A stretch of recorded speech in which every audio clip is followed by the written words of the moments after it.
联合杯全国作文大赛是全国具有指标性的大型写作赛事，分为国小、国中、甲高中级，总共6组比赛。今年有854人报名，甲去年相比有成长，代表学校甲家长对写作能力的重视。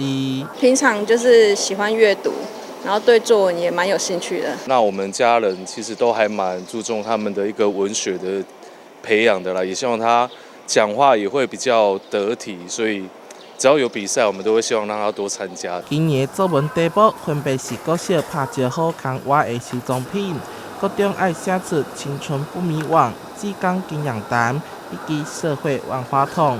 高中级题目我的幸福时光，为日常生活到自身经验观察，考验学生的写作能力。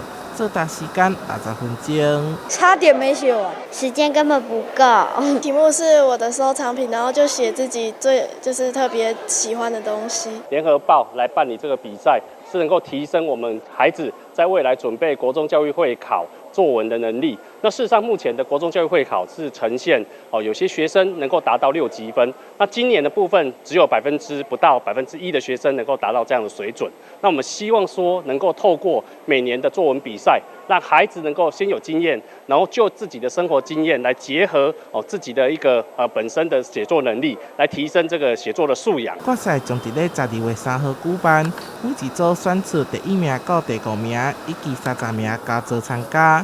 教育局指出，写作爱写得好是靠平常的画图。台南市一直以来持续推出各项画图计划，就是希望学生在课业之外，会当真正画图素养。台南新闻所会采访报道。